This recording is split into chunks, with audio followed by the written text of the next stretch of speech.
चलो students, physical geography के पिछले लेक्चर्स में अपन ने जो बाह्य शक्तियां हैं और जिनके कारण विभिन्न आकृतियां बनती हैं उसमें पवन के संबंध में अपन ने अध्ययन प्रारंभ किया था। और आज इस लेक्चर के अंदर अपन पवन द्वारा जो है प्रदन से निर्मित आकृतियां उनका विस्तार से अध्ययन करेंगे। अपन ने अध्ययन किया था कि जो ये है आकृतियां जो है मूलतः जो है शुष्क व अर्धशुष्क भागों में बनती हैं और यहाँ पर जो मुख्य जो कारक है वो वायु है। और मरुस्थलीय प्रदेशों में क्योंकि वर्षा की कमी है, वनस्पति का अभाव मिलता है, तापमान की अधिकता मिलता है, वाष्पीकरण तीव्रता है, दैनिक तापांतर अपन डिस्कस किया था कि दिन और रात के तापमान में अंतर काफी अधिक पाया जाता है मरुस्थलीय भागों में। ये जो तत्व हैं और इसके कारण जो है वो मरुस्थलीय भागों के अंदर पवन एक महत्वपूर्ण शक्ति है जो विभिन्न आकृतियों का निर्माण करती है। क्योंकि ये क्षेत्र जो है वनस्पति विहीन होता है, शुष्क प्रदेशों में है। और वनस्पति विहीन होने के कारण जो है डिस्कस किया था कि जो मृदा जो है वो असंगठित होती है। पौधों का ये पौधे जो है मृदा के कणों को आपस में जोड़ के रखते हैं तो असंगठित होती है। कण जो है वो बिखरे हुए होते हैं तो परिणामतः जो है हवा उन्हें आसानी से अपरदित कर देती है और उड़ाकर ले जाती है।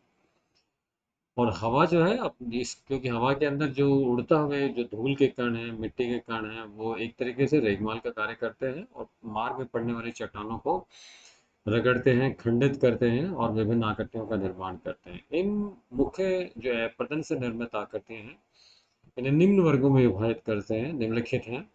जो पहली जो महत्वपूर्ण आकृति है वो इंसलबर्ग कहलाती है। और ये इंसलबर्ग जो है वो द्वीप हैं ये। ये द्वीप के छोटे छोटे टीले हैं और मरुस्थलीय जो भागे हैं उनके अंदर ये टीले से दिखाई देते हैं और ग्रेनाइट सेलों के अपरदन के कारण बनते हैं। इनका आकार पिरामिड तथा गुंबद की तरह होता है। इनको इंसलबर्ग कहते हैं। भारत में रायपुर के पास ये ऑब्जेक्टिव क्वेश्चन स्टूडेंट बनेगा। धूप घाट में ऐसे गुंबद का टीले मिलते हैं और दक्षिण और मध्य अफ्रीका में ऐसे टीले मिलते हैं। दक्षिणी अफ्रीका के प्रसिद्ध जो है थ्री सिस्टर्स पहाड़ी गुंबद ऐसे ही इंसलबर्ग का एक महत्वपूर्ण उदाहरण है। और इसे हिंदी में दीपांगरी दीपांगरी के शब्दों के नाम दिया गया है। दूसरी जो महत्वपूर्ण आती है ये अपन बहुत कॉमन आकृति है और छत्रक मशरूम रॉक। ये जो आकृति है पवन द्वारा घिसाव का कार्य नीचे की जो भाग है वहां पर अधिक तीव्रता से होता है क्योंकि पवन निचले स्तर के बालू के कणों को प्रचुरता होती है। अतः मरुस्थलों में उठे हुए चट्टानी टीलों के निचले भाग ऊपरी भागों की अपेक्षा जो है वो अधिक अपरदित हो जाते हैं, खंडित हो जाते हैं। और इनकी जो आकृति जो है वो एक मशरूम कुकुरमुत्ता जो अक्षर इस्तेमाल होता है पौधे की भांति हो जाती है या छतरी के नुमा आकृति ले लेता है। तो ये मशरूम रॉक या छत्रक या छतरी नुमा स्तंभ जो है वो एक महत्वपूर्ण आकृति है जो मरुस्थलीय भाग में देखने को मिलती है। तीसरी जो महत्वपूर्ण आकृति है वो जो चट्टानें होती हैं उनके अंदर कुछ भाग कठोर होता है, कुछ कोमल होता है। तो पवन जो है कोमल जो वाले भाग को वो आसानी से अपरदित कर देती है और अपरदित करने के कारण चट्टानों के अंदर छिद्र विकसित हो जाते हैं। राजस्थान में यह आकृति काफी आप देखने को मिलती है। इसे हिंदी बुक्स में असीमक जालक या जालीदार शैल स्टोन एथिक्स के नाम से भी जाने जाते हैं। पवन के उड़ते हुए धूल के कणों के प्रहार से शैलों के टुकड़े घिसकर चिकने हो जाते हैं अथवा उनमें खरोंचे व रगड़े गड्ढे पड़ने के कारण चट्टानें जालीदार बन जाती हैं। रॉकी पर्वत में ऐसे दृश्य बहुत देखने को मिलते हैं। राजस्थान में भी ये भीलवाड़ा भीलवाड़ा से ब्यावर होते हुए मांगलियावास वाला इस वाले क्षेत्र के अंदर भी इस तरीके की चट्टानें आपको आसानी से काफी बड़ी मात्रा में देखने को मिलती हैं। अगली जो महत्वपूर्ण आकृति है ये भू स्तंभ है या डेमोसल्स है। ये काफी महत्वपूर्ण आकृति है। एग्जामिनेशन पॉइंट ऑफ क्वेश्चन पूछे जाते हैं कि इनका निर्माण क्यों किस कारण से होता है। सामान्यतः जो ऊपर कठोर चट्टानें होती है, नीचे कोमल चट्टानें होती हैं, वो आसानी से अपरदित हो जाती हैं। शुष्क प्रदेशों में जहाँ असंगठित व कोमल शैलों के ऊपर कठोर प्रतिरोधी शैल है का आवरण होता है, वहाँ पर इस आवरण के नीचे के कोमल शैलों का जो है अपरदन जो है संरक्षण मिल जाने के कारण अपरदन नहीं हो पाता, जबकि समीपवर्ती कोमल शैलों का अपरदन हो जाता है और कठोर आवरण वाला भाग एक स्तंभ के रूप में दिखाई देने लगता है, जिसे डिमॉसल्स कहा जाता है। ऊपर की हार्ड रॉक्स के कारण इनको इरोजन से जो संरक्षण मिलती है और इसके कारण जो है स्तंभ नुमा आकृति विकसित हो जाती है।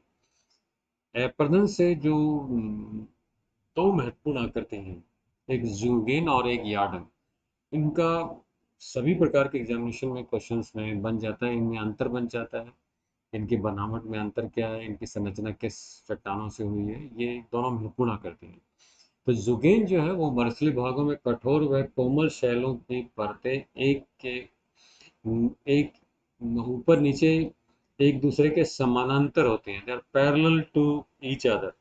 मतलब ये जो परतें हैं दे आर हॉरिजेंटली, क्षैतिज रूप में एक के ऊपर एक कठोर एक मुलायम, एक कठोर एक मुलायम चट्टानें बिछी रहती हैं। ये एक बेसिक डिफरेंस आएगा यार्डन के साथ। और समानते जो अपक्ष है वेदरिंग तथा वायु द्वारा अपरदन के कारण अनोखे रूप से स्थलरूप विकसित करते हैं। ये कुछ एग्जामिनेशन में मिलेगा, मिलता है कि इंक बॉटल शेप आकृति किसके द्वारा बनती है, कहाँ बनती है। तो ये ढक्कनदार दांत की तरह होते हैं, अर्थात इनका ऊपरी भाग कम चौड़ा होता है तो निचला भाग अधिक चौड़ा होता है।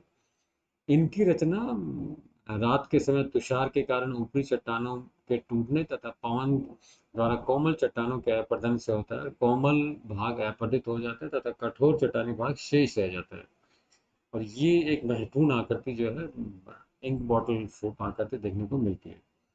अगली जो महत्वपूर्ण आकृति है जो एग्जामिनेशन पॉइंट ऑफ व्यू से दोनों में जुगेन और यार्डंग में जनरली पूछा जाता है, ये जो यार्डंग है इसके अंदर जो परतों, जो चट्टानों में जो परतें हैं, वो उसमें जो परतें थी वो हॉरिजेंटल थी, इसमें वर्टिकल पाई जाती है, एक कठोर एक मुलायम, एक कठोर एक मुलायम, एक एक मूल अंतर है, वर्टिकल है, लंबवत है।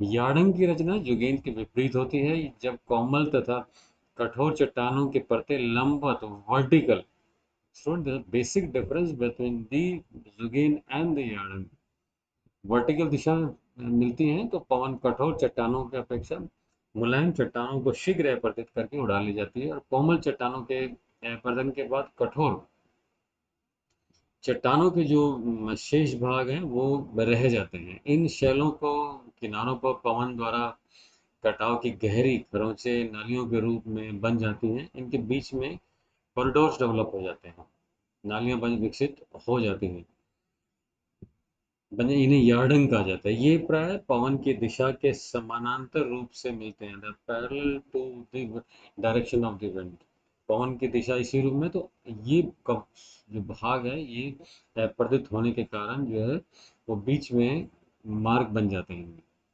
इनकी ऊंचाई 20 फीट तथा चौड़ाई जो है 30 से 120 फीट तक देखने को मिलती है। जो अगली महत्वपूर्ण आकृति है ये भी एग्जामिनेशन में आ जाता है, तिफेल शिला कहता है, त्रिकोण खंड कहता है, डेकेंटर कहलाता है। मरुस्थलीय भागों में पवन जो है इसको कठोर चट्टानों को जो है चारों ओर से अपरदित करती है, तो चारों ओर से अपरदित करने के कारण ये आकृति बन देती है। विभिन्न प्रकार के शिलाखंड पवन द्वारा तीनों ओर से प्रहार पाकर गहरी खरोंचे वाले बन जाते हैं, इन्हें त्रिकोण खंड जो कहे ट्रिकेंटर कहा जाता है, तिफिल शिला के रूप में कहा जाता है। अगली जो महत्वपूर्ण आकृति है जो वात छिद्र या तस्तरीनुमा खड्डे हैं, ब्लो आउट्स जो है, वो जो मरुस्थलीय भूमि के पवन के सतह पर प्रहार से जहाँ पर गड्ढे विकसित हो जाते हैं, जो धरातल पर जो कमजोर भाग होता है उसे अपरदित करते हैं, तो परिणामतः जो है धरातल पर गड्ढे नुमा तस्ते नुमा आकृतियां विकसित हो जाती हैं और इनमें जल भर जाने के कारण झीलें बन जाती हैं। संयुक्त राज्य अमेरिका के अरकानसस राज्य में मिश्र व समीपवर्ती मरुस्थल में ऐसे अनेक गड्ढे पाए जाते हैं। Thank you.